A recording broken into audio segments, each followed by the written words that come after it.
जैसे जो गीत में था, उस रब का शुक्राना। तो शुक्राना इस बात का है कि बाबा, ये जो भारत बिल्कुल जहाँ पे क्राइम रेट, गरीब है, सब कुछ हो गया है, ऐसे भारत को बाबा स्वर्ग बनाता है, हमारे देश को स्वर्ग बनाता है, इसलिए उसका शुक्राना। तो आज की मुरली में बाबा ने ये बताया हुआ है कि ये भारत स्वर्ग कैसे बनेगा। और दूसरी बात, महारथी कौन? चलिए, 23 तारीख की वाणी है, प्रातः मुरली। ओम शांति। बाप दादा मोर। मीठे बच्चे, पवित्रता बिना भारत स्वर्ग नहीं बन सकता। तुम्हें श्रीमत है, घर गृहस्थ में रहते पवित्र बनो, दोनों तरफ तोड़ने। तो बाबा ने कहा कि पहली बात तो पवित्र रहना है, फिर उसके बाद दूसरा बोल दिया कि घर गृहस्थ में भी रहना है। सन्यासी तो फिर भी अच्छे हैं, क्योंकि वो घर गृहस्थ छोड़ के चले जाते हैं, तो पवित्र रहना फिर आसान है। जब किसी का मुंह ही नहीं देखेंगे तो फिर विकार कहाँ से आएगा। मगर बाबा हमें कहता है कि घर में भी रहो, तो दोनों तरफ तोड़, घर पे भी तोड़ निभाओ, बाबा के यहाँ भी तोड़ निभाओ, पूरी जिम्मेवारी है वो करो, और पवित्र भी जरूर रहना है। प्रश्न है, दूसरे सत्संगों व आश्रमों से यहाँ कौन सी रस्म बिल्कुल न्यारी है कि आप और किसी सत्संग में चले जाओ, वहां पे ये वाली चीज नहीं आएगी जो बाबा के यहाँ आती है। उन आश्रमों में मनुष्य जाकर रहते हैं, समझते हैं संग अच्छा है, भाई वहां पे जाएंगे, उस समय उन्हें लगेगा देखो संग अच्छा है, कितने सात्विक लोग हैं, है ना। घर आदि का हंगामा नहीं है, एम ऑब्जेक्ट कुछ नहीं है, परंतु यहाँ तो तुम मर्जीवा बनते। मगर यहाँ पे चीज अलग है, यहाँ पे सिर्फ ऐसा नहीं है, रहने की बात नहीं है कि 2 दिन मधुबन में रह के आ गए, नहीं। तुम्हें घर बार नहीं छुड़ाया जाता, घर में रहे तुम्हें ज्ञान अमृत पीना है, रूहानी सेवा करनी है। तो घर में बैठो, जो भी सारे काम करने होते हैं वो करो, और उसके बाद एक ज्ञान अमृत पीते रहो, और फिर रूहानी सेवा करते रहो। ये रस्म उन सत्संगों में नहीं है, तो ये रस्म कोई बाकी सत्संगों में नहीं होती है, ये एक बाबा के ही है बस। ओम शांति। बाप बैठ बच्चों को समझाते हैं, क्योंकि बच्चे जानते हैं यहाँ बाप ही समझाते हैं। पहले तो बाबा आप देखेंगे हमेशा मुरली में, अब पूरी मुरली को सिर्फ 3 या 4 टॉपिक में डिवाइड कर सकते हैं। पहला जो होगा उसमें सिर्फ बाबा परिचय देते हैं, किसके साथ बैठे हैं, कौन आया हुआ है, कौन समझा रहा है। तो बाबा कह रहे हैं बाप बैठ बच्चों को समझाते हैं, क्योंकि बच्चे जानते हैं यहाँ बाप ही समझाते हैं। इसलिए घड़ी घड़ी शिव भगवान उवाच कहना भी अच्छा नहीं लगता, बाबा बार बार बोलता रहे शिव भगवान उवाच, ऐसा नहीं। वे गीता सुनाने वाले कहेंगे कृष्ण भगवान उवाच, वहां पे तो गीता में ऐसे बोलते हैं। वह तो होकर गए हैं, कहते हैं श्री कृष्ण ने गीता सुनाई थी, राजयोग सिखाया था। यहाँ तो तुम बच्चे समझते हो शिव बाबा हमको राजयोग सिखला रहे हैं। तो वो तो समझते हैं श्री कृष्ण ने युद्ध के मैदान में, आप युद्ध के मैदान में देखिए कितना शोर होता है, वहां पे कैसे इतनी ये गीता का बारीक ज्ञान जो है अर्जुन को समझाया होगा, बड़ा मुश्किल है समझना। उसका रहस्य अब हमें समझ आता है। तो और कोई सत्संग नहीं जहाँ राजयोग सिखाते हो। बाप कहते हैं मैं तुमको राजाओं का राजा बनाता हूँ, दुनिया में विश्व की राजाई लेने के ऊपर बहुत लड़ाइयाँ हुई। बाबा कहता है सबसे अच्छा तरीका सिर्फ मैं ही बता सकता हूँ और कोई नहीं बता सकता। वह तो सिर्फ कहेंगे कृष्ण भगवान उवाच मन मना भव, जो गीता बाहर सुनाते हैं वो लोग। कब कहा था? तो कहते हैं 5,000 वर्ष पहले, व कोई कहते हैं क्राइस्ट से 3,000 वर्ष पहले। 2,000 वर्ष नहीं कहते, क्योंकि 1,000 वर्ष जो बीच में है उसमें इस्लामी बौद्धि आए, माना कहते हैं क्राइस्ट से 3,000 वर्ष पहले। बाबा कहते हैं क्योंकि उससे बीच में और धर्म भी आए, तो इसलिए नहीं कहते हैं। तो क्राइस्ट से 3,000 वर्ष पहले सतयुग सिद्ध हो जाता है। हम कहते हैं आज से 5,000 वर्ष पहले गीता सुनाने वाला भगवान आया था, और आकर देवी देवता धर्म स्थापन किया। अब 5,000 वर्ष बाद फिर से उनको आना पड़े, ये चक्र चलता रहता है। हर 5,000 वर्ष के बाद बाबा आते हैं और हमें दोबारा से वहां ले जाते हैं। ये है 5,000 वर्ष का चक्र। ये चक्र जो है इतना एक्यूरेट है, इसकी जो अवधि है 5,000 वर्ष, वो भी एक्यूरेट है। एक्यूरेट है माना क्योंकि आप देखिए अर्थ के भी रिसोर्सेज हैं, आत्मा की भी अपनी मेमोरी है, तो वो सारे की सारी कुल मिलाकर उसमें 5,000 वर्ष का बैठता है। बच्चे जानते हैं ये बाप इस द्वारा समझा रहे हैं, माना ब्रह्मा द्वारा। दुनिया में तो अनेक प्रकार के सत्संग हैं जहाँ मनुष्य जाते हैं, कोई आश्रमों में जाकर रहते भी हैं। तो उसको ऐसे नहीं कहेंगे कि माता पिता पास जाए जन्म लिया। आपको पता है कल परसों की पूरी मुरली तो माता पिता के ऊपर थी, कि हमारा माता पिता शिव बाबा। तो बाबा कहते हैं जब दूसरे वहां पे जाते हैं तो ऐसे थोड़ी उनको लगता है कि हम अपने माता पिता के पास आए हैं, हमने कोई नया जन्म लिया है, ऐसे थोड़ी सोचते हैं। वह उनसे कोई वर्षा मिलता है नहीं, सिर्फ वह संग अच्छा समझते हैं। वो समझते हैं ये संग अच्छा है, यहाँ रहोगे अच्छा, शांति मिलेगी, वो ये सोच के जाते हैं। वहां घर आदि का कोई भी हंगामा नहीं होता। घर पे तो व्यक्ति उसके साथ रहने वालों के साथ झगड़े होते हैं, परेशान होता है, इसलिए वो सोचता है कि मैं वहां जाके सत्संग में रहूं। वहां उनका तो बस ये उद्देश्य होता है कि भाई आप घर से दूर कुछ दिनों के लिए शांति में रहो। बाकी एम ऑब्जेक्ट तो कुछ भी नहीं है वहां पे। कोई ऐसा नहीं है कि कोई उद्देश्य है, किस उद्देश्य से आए हो आप, क्या बनना चाहते हो, क्या पढ़ना चाहते हो, ये सब नहीं है। यहाँ तो तुम कहते हो हम माता पिता के पास हैं, तो बाबा ने कहा यहाँ तो तुम हम हमें भाषणा आती है बाबा से कि वो हमारा माता पिता है। ये है तुम्हारा मर्जीवा जन्म। वह लोग बच्चे को अडॉप्ट करते हैं तो वह जाकर उनका घर बसाता है। यहाँ वह रस्म नहीं है कि पियर घर ससुर घर को छोड़ यहाँ आकर बैठे। माना जैसे स्त्री की शादी होती है तो जैसे दूसरे लोगों ने एक तरीके से बोलेंगे अडॉप्ट ही कर लिया कि भाई अब वो उसकी स्त्री हो गई, अब बेटी नहीं रही, तो वो पियर घर छोड़ के ससुर घर जाती है। तो बाबा ने कहा यहाँ वो बाबा के यहाँ ये रस्म नहीं है कि हम, ऐसा नहीं है कि हम यहाँ से छोड़ के बाबा के पास ही रह जाएं, पर वो नहीं हो सकता, ये हो नहीं सकता। यहाँ तो गृहस्थ में रहते कमल फूल समान रहना है। इसीलिए आप देखिए देवताओं के हाथ में जो है कमल फूल सबके हाथ में दिखाते हैं कि वो गृहस्थ व्यवहार में रहते हुए उन्होंने सारा ज्ञान उठाया। कुमारी है व कोई भी है, उनको कहा जाता है घर में रहे रोज ज्ञान अमृत पीने आओ। बाबा यही बोलते थे कि बच्चे घर में रहो और वहां से रोज आओ, नॉलेज समझकर फिर औरों को समझाओ, दोनों तरफ तोड़ निभाओ। कि घर में भी अपनी जिम्मेवारी पूरी करो, यहाँ पे भी अपनी पूरी करो, दोनों साइड हो। गृहस्थ व्यवहार में भी रहना है, अंत तक दोनों तरफ निभाना है, तो दोनों तरफ निभाओ। अंत में यहाँ रहें व या वहां रहें, मौत तो सभी का है। कि बाबा कहते हैं वो तो इस बात से, क्योंकि काफी सारे भाई बहनों की ये आश होती है कि हम मधुबन में शरीर छोड़ें। बाबा कहते हैं उससे फर्क नहीं पड़ता, वो तो चाहे मौत यहाँ हो चाहे वहां हो, उससे कोई फर्क नहीं, जाना तो बाबा के पास है। कहते हैं राम गयो रावण गयो, तो ऐसे नहीं कि सभी को यहाँ आकर रहना है। तो बाबा ने कहा ऐसा नहीं होगा। ये तो निकलते तब हैं जब विष के लिए उन्हों को सताया जाता है। कि जब वो कहते हैं भाई विकार में, तो उनका पति कहता है कि भाई विकार में तो जाना पड़ेगा, देखो मेरे साथ रहोगे तो मेरी बात माननी पड़ेगी, तो वो निकाल देते हैं घर से। फिर बाबा के पास बाबा को शरण देनी पड़ती है।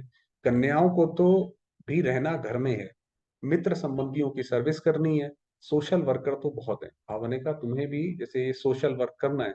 गवर्नमेंट इतने सबको तो अपने पास नहीं रखती है, वह अपने गृहस्थ व्यवहार में रहते हैं। दुनिया में भी जो सोशल वर्क करते हैं वो ऐसे थोड़ी गवर्नमेंट के पास जाके रहने लग जाते हैं, वो घर पे बैठकर ही सेवा करते हैं, फिर कोई ना कोई सेवा भी करते हैं। यहाँ तुमको रूहानी सेवा करनी है। तो हमें यहाँ पर ये जो दुनिया में लोग कंबल बांटते हैं, खाना खिलाते हैं, इलाज के लिए पैसे देते हैं, वो सेवा नहीं करनी हमने।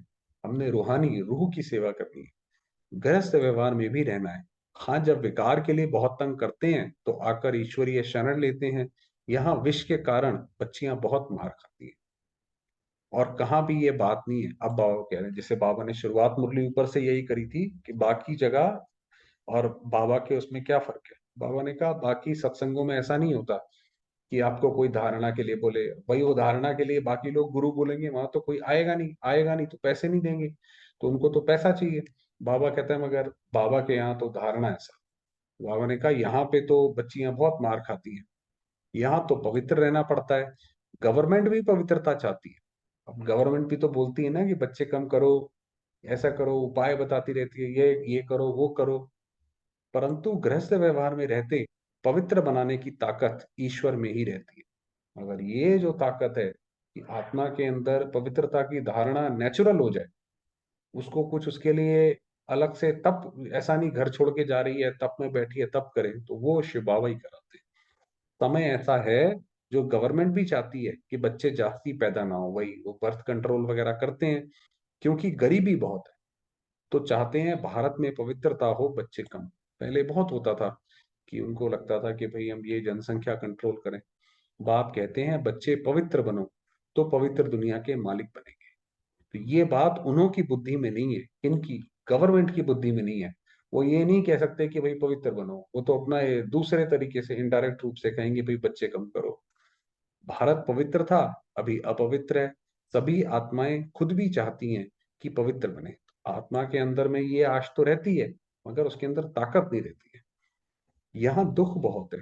तुम बच्चे जानते हो, पवित्रता बगैर भारत स्वर्ग हो नहीं सकता, कि अगर पवित्रता नहीं है तो स्वर्ग नहीं मिल सकता, स्वर्ग नहीं बन सकता। आप देखेंगे भारत में जिस किसी ने भी बाहर के लोगों ने हम पर अटैक किया, पहले तो हमारे राजा जो है उनको हरा देते, पहले तो हम उनको भगा देते थे, फिर यहीं से ही कोई व्यक्ति जाके उनसे मिल जाता था, तब वो फिर हमें हरा पाते थे। और वो व्यक्ति क्यों मिलता था? क्योंकि कहीं ना कहीं आपस में कोई रंजिश होती थी, कुछ होता था, मानव पवित्रता के ऊपर ही कुछ होता था। नर्क में है ही दुख, बाबा कहते हैं यहाँ दुख बहुत है। अब नर्क तो और कोई चीज नहीं है। जैसे गरुड़ पुराण में दिखाते हैं विषय वैतरणी नदी है, भाई उन्होंने वो दिखाते हैं कि भाई नर्क क्या है, जहाँ पे वो लोगों को कढ़ाई में तला जा रहा है, ऐसा करा जा रहा है, वैसा करा जा रहा है। तो ये कोई कढ़ाई में तलने की बात क्या है, ये तो अभी की बात है कि भाई जैसे आज का मनुष्य है वो बेचारा चिंता में खोया ही रहता है, तो जैसे गर्म कढ़ाई में ही तला जा रहा है, और क्या है। इतनी उसको चिंता है कि उसको शरीर भी खराब हो रहा है, संबंध भी खराब हो रहे हैं। तो आपने कहा जैसे गरुड़ पुराण में दिखाते हैं विषय वैतरणी नदी है, जिसमें मनुष्य गोते खाते रहते हैं, उसमें ऐसे दिखाते हैं नदी है, उसमें मनुष्य जाता है और डुबकी मारता रहता है। ऐसी तो कोई नदी नहीं है जहां सजाएं खाते हो। सजाएं तो गर्भ जेल में मिलती हैं। माना जब अभी जो ये बच्चा पैदा होता है माता के गर्भ से, वो जब बाहर आता है तो उसको जैसे, क्योंकि माता का गर्भ तो छोटा होता है, तो जैसे वहां पे वो सजाएं खाता है, तो वो तौबा तौबा करता है कि भाई मुझे बाहर निकालो, मैं सजा आगे से कोई गलत काम नहीं करूंगा। सतयुग में तो गर्भ जेल होता नहीं। सतयुग में जब बच्चा पैदा होता है तो वो रोते हुए नहीं होता। यहाँ तो बच्चा पैदा होता है तो नहीं रो रहा होता है, तो रुलाते हैं उसको कि इसकी इसके लंग्स खुल जाए। तो वहां पे गर्भ जेल नहीं, जहाँ सजाएं मिले। गर्भ महल होता है। इस समय सारी दुनिया जीती जागती नर्क है। इस समय तो क्या है, हर जगह हर एक व्यक्ति यही सोचता रहता है इसको कैसे दुख दे। जिसकी जैसी कैपेसिटी है उस हिसाब से वो सोचता रहता है। कोई सोचता है इसको बातों से ही दुख दे दें, कोई कहता है भाई इसको सीधा बम से ही उड़ा दो। तो है तो जीती जागती नर्क, जहां मनुष्य दुखी रोगी है। हर मनुष्य जो है रोगी है, एक दो को दुख देते रहते हैं। स्वर्ग में ये कुछ होता नहीं। स्वर्ग में तो ऐसा कुछ नहीं होता। अब बाप समझाते हैं, मैं तुम्हारा बेहद का बाप, मैं रचयिता हूं, तो जरूर स्वर्ग नई दुनिया रचूंगा। भाई शिव बाबा सर्वशक्तिवान है, सृष्टि का रचयिता है, कैसी दुनिया रचेगा? ये दुनिया उसने रची नहीं, स्वर्ग। स्वर्ग के लिए आदि सनातन देवी देवता धर्म रचूंगा, तो वहां का जो धर्म है वो बड़ा सुख शांति देने। कहते हैं तुम मात पिता कल्प कल्पीय राजयोग सिखाया था ब्रह्मा द्वारा, अब बैठ सभी वेदों शास्त्रों के आदि मध्य अंत का राज समझा। तो जब अब शिव बाबा ज्ञान का सागर है, तो उसको तो पूरा ज्ञान पता है, इसलिए वो पूरा आदि मध्य अंत वो हमें बता देते हैं। बिल्कुल अनपढ़ को बैठ पढ़ाते हैं। अनपढ़ माना हम तो कोई, हमें तो कोई इतना ज्ञान पता ही नहीं था जो बाबा ने बताया, किसी को नहीं पता था हम में से, तो बिल्कुल अनपढ़ थे। तुम कहते थे ना, हे भगवान आओ, पतित तो वहां जा ना सके, तो पावन बनाने लिए उनको जरूर यहाँ आना पड़े। इतनी ऊंची हस्ती शिव बाबा, परम पवित्र, और आता कैसी दुनिया में है। तो बाबा ने कहा बाबा को यहाँ जरूर आना पड़े। तुम बच्चों को याद दिलाते हैं कि कल पहले भी तुमको राजयोग सिखाया था। पूछा जाता है आगे कभी ये नॉलेज ली है? जब बाबा से बच्चे मिलने जाते थे तो बाबा पूछते थे, बाप बच्चे बाबा से आप पहले कभी मिले हो? बाबा, सवाल तो ये होता था कि 5,000 वर्ष पहले मिले हैं। तो कई बच्चों को ये पता होता था, कई नहीं दे पाते थे आंसर। तो कहते हैं हाँ, 5,000 वर्ष पहले हमने ये ज्ञान लिया था, क्योंकि 5,000 वर्ष का चक्र है ये, तो चक्र चलता रहता है। ये बातें हैं नई, नया युग नया धर्म फिर से स्थापन होगा। अब बाबा जो है ये नया युग नया धर्म स्थापन कर रहे हैं। वैसे भी जो बड़े बड़े इतिहासकार हुए हैं उन्होंने बोला कि जब एक सभ्यता खत्म होती है, तो जो नई सभ्यता होती है वो एक नई विचारधारा से प्रारंभ होती है। तो बाबा भी जैसे एक नया युग ही स्थापन कर रहे हैं, नया धर्म स्थापन कर रहे हैं। सिवाय ईश्वर के ये दैवी धर्म और कोई स्थापन कर नहीं सकता। इतना बड़ा धर्म जिसके अंदर पवित्रता नेचुरल हो, ये कोई धर्म और कोई थोड़ी स्थापन कर सकता है। ब्रह्मा विष्णु शंकर भी नहीं कर सकते। बाबा ने कहा बाकी तो छोड़ो, ये स्वयं ब्रह्मा विष्णु शंकर भी नहीं कर सकते, क्योंकि ये देवताएं स्वयं रचना है। क्योंकि वो भी रचना है। स्वर्ग का रचयिता मात पिता चाहिए। तुमको सुख घनेरे भी यहाँ चाहिए। बाप कहते हैं रचता मैं भी हूं, तुमको भी ब्रह्मा मुख द्वारा मैंने रचा है। बाबा ने कहा ये सारा कार्य मेरा है, मैं मनुष्य सृष्टि का बीज रूप। पूरी सृष्टि जो है जैसे वो एक कल्प वृक्ष के रूप में बंधी हुई है, और उसका बीज जो है वो शिव बाबा है। चाहे आप दूसरे तरीके से देख लो, ये ड्रामा है और उसके बीच में जो है वो शिव बाबा है। भल कोई कितना भी बड़ा साधु संत आदि हो, परंतु किसके भी मुख से ऐसे नहीं निकलेगा ये हैं गीता के अक्षर कि मैं मनुष्य सृष्टि का बीज रूप हूं। ये शिव बाबा के अक्षर हैं। परंतु जिसने कहा है वही कह सकता है, दूसरा कोई कह ना सके। सिर्फ फर्क ये है कि निराकार के बदले श्री कृष्ण को भगवान कह देते हैं। भाई जो वो गीता पढ़ते हैं उसके अंदर प्रॉब्लम ही ये है कि उन्होंने भगवान को एक मनुष्य का रूप दे दिया, तो उसकी वजह से बहुत ज्यादा प्रॉब्लम हो गई। तो श्री कृष्ण को भगवान कह देते हैं, बाप कहते हैं मैं मनुष्य सृष्टि का बीज रूप परम धाम में रहने वाला निराकार परम। अब शिव बाबा कहते हैं कि मैं श्री कृष्ण नहीं हूँ, हाँ उसके शरीर में आता हूँ, मगर मैं हूँ निराकार परमात्मा। तुम भी समझ सकते हो, साकार मनुष्य तो अपने को बीज रूप कह ना सके, ब्रह्मा विष्णु शंकर भी नहीं कह सकते। ये तो शब्द किसी को बोलने आएंगे नहीं कि मैं बीज रूप हूं। ये तो जानते हैं सबको रचने वाला शिव बाबा। मैं दैवी धर्म की स्थापना कर रहा हूं, ऐसी कहने की भी कोई में ताकत नहीं कि मैं दैवी धर्म की स्थापना कर रहा हूं। ये ऐसे शब्द तो कोई नहीं बोल सकता सिवाय शिव बाबा के। तो बाबा ने कहा बाकी ब्रह्मा विष्णु शंकर भी नहीं बोल सकते, ये सिर्फ और सिर्फ एक ज्ञान सागर के शब्द है।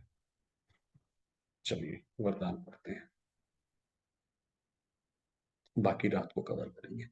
वरदान दिया, अपनी सर्व विशेषताओं को कार्य में लगाकर उनका विस्तार करने वाले सिद्धि स्वरूप। जो भी हमारे अंदर विशेषता है उसको सेवा में लगाओ। सेवा में लगाओगे तो जैसे वो अपने आप विशेषता बढ़ती चली जाएगी। जितना जितना अपनी विशेषताओं को मनसा सेवा व वाणी और कर्म की सेवा में लगाएंगे, तो वही विशेषता विस्तार को पाती जाएगी। वही बताया, तो वो विशेषता बढ़ती चली जाएगी। सिर्फ हम ये सोच के बैठे हैं कि नहीं नहीं मुझे ये भी आता है, मुझे वो भी आता है, और सेवा में हम लगाए नहीं, तो फिर क्या फायदा होगा। सेवा में लगाना अर्थात एक बीज से अनेक फल प्रकट करना। इस श्रेष्ठ जीवन में जो जन्म से अधिकार के रूप में विशेषताएं मिली हैं, जब हम बाबा के बने तो एक ना एक विशेषता तो बाबा ने जरूर दी है। तो वो विशेषता जो मिली है उनको सिर्फ बीज रूप में नहीं रखो, माना मन में बस कि हाँ मेरे अंदर तो ये विशेषता है बाबा ने मुझे दी है। सेवा की धरनी में डालो, उसको सेवा में यूज करो। देखो समाज की भलाई के लिए आप उसे कैसे यूज कर सकते हो, चाहे कुछ भी है। चाहे हमारे मैनर्स बहुत अच्छे हैं, चाहे कोई गुण है हमारे अंदर, चाहे हमारा तन ऐसा है कि हम सेवा कर सकते हैं, या धन है हमारे पास, जो भी है, तो फल स्वरूप अर्थात सिद्धि स्वरूप का अनुभव करेंगे। तो जैसे अनुभव होगा कि हमें वो सिद्धि प्राप्त हुई है, वरना बैठे बैठे खाली बैठने से तो नहीं होगा।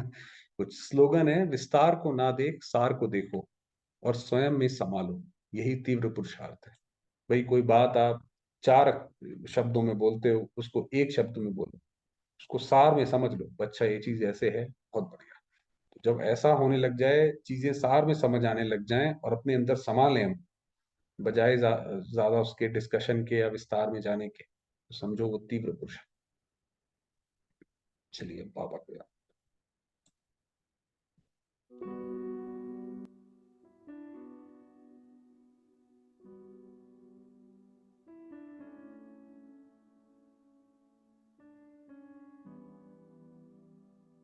मैं आत्मा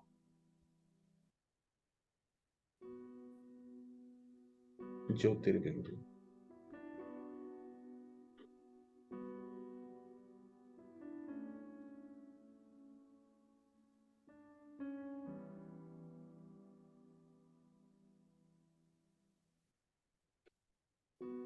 शांत स्वरूप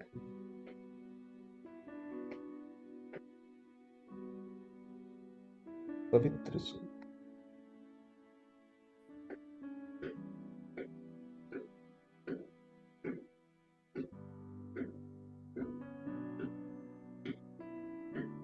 पवित्रता की किरणें चारों ओर फैला रही,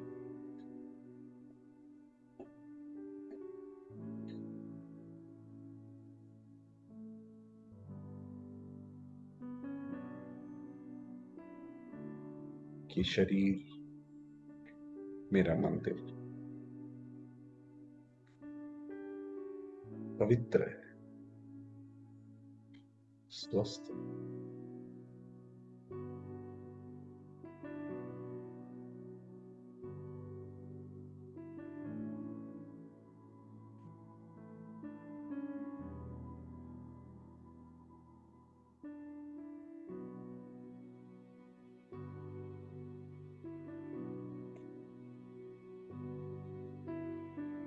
निराकार शिव बाबा,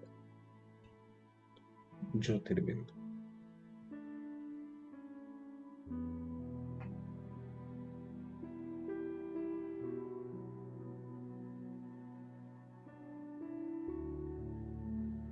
जिनका प्रकाश सारे ब्रह्मांड में फैला हुआ है।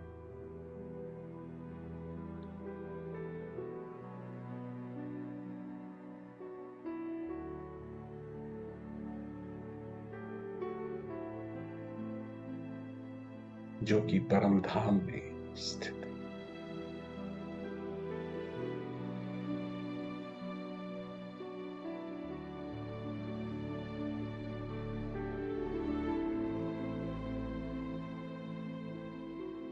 मैं आत्मा हूं,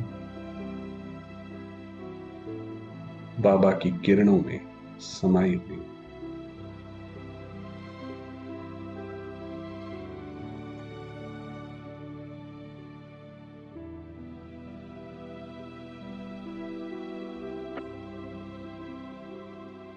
उनका अपार स्नेह मुझ आत्मा पर बरस रहा है।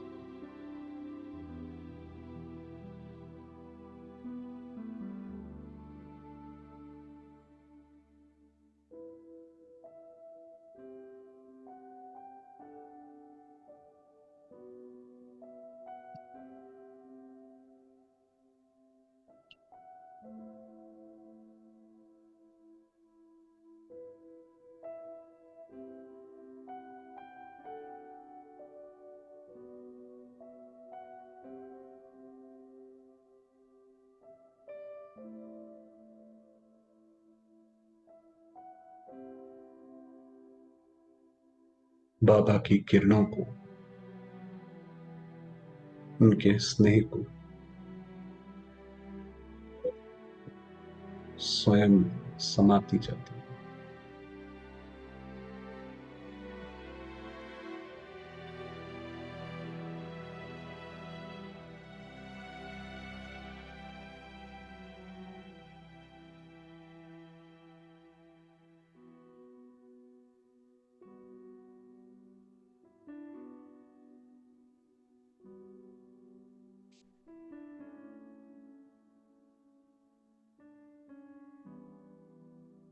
प्यारे बाबा की अपार किरणें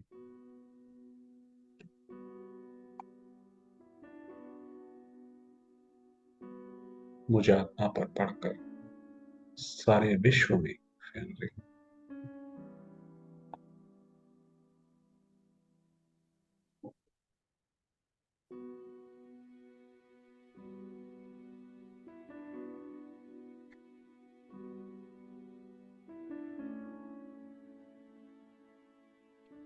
सर्वात्माओं को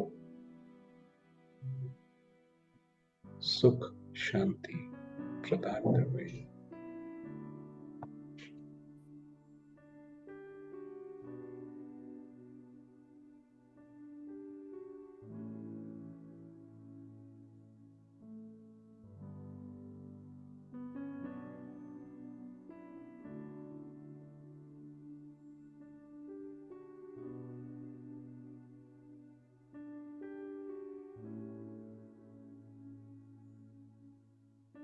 सर्वात्माएं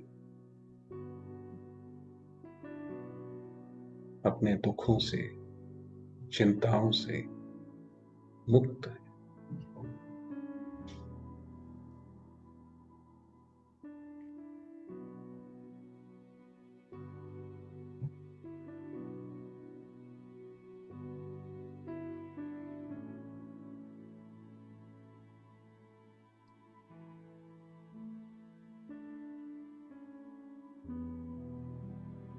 अपने बाबा की ओर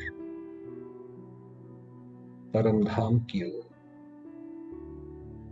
आकर्षित हो रही।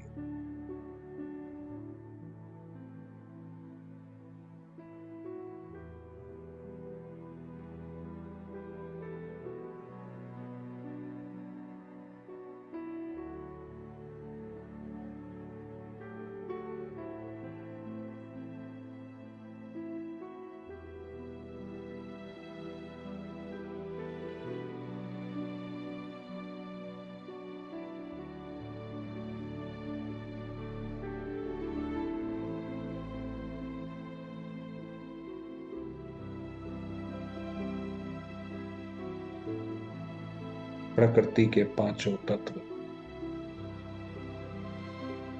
शांति के प्रभु प्रसाद को स्वीकार कर रहे हैं।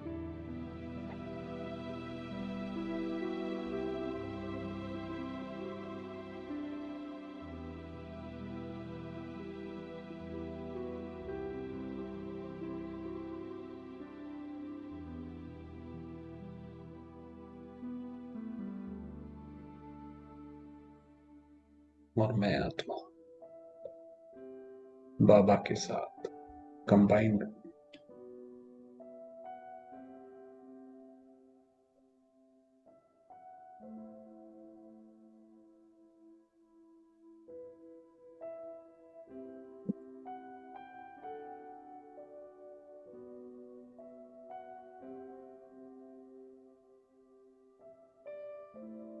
ओम शांति।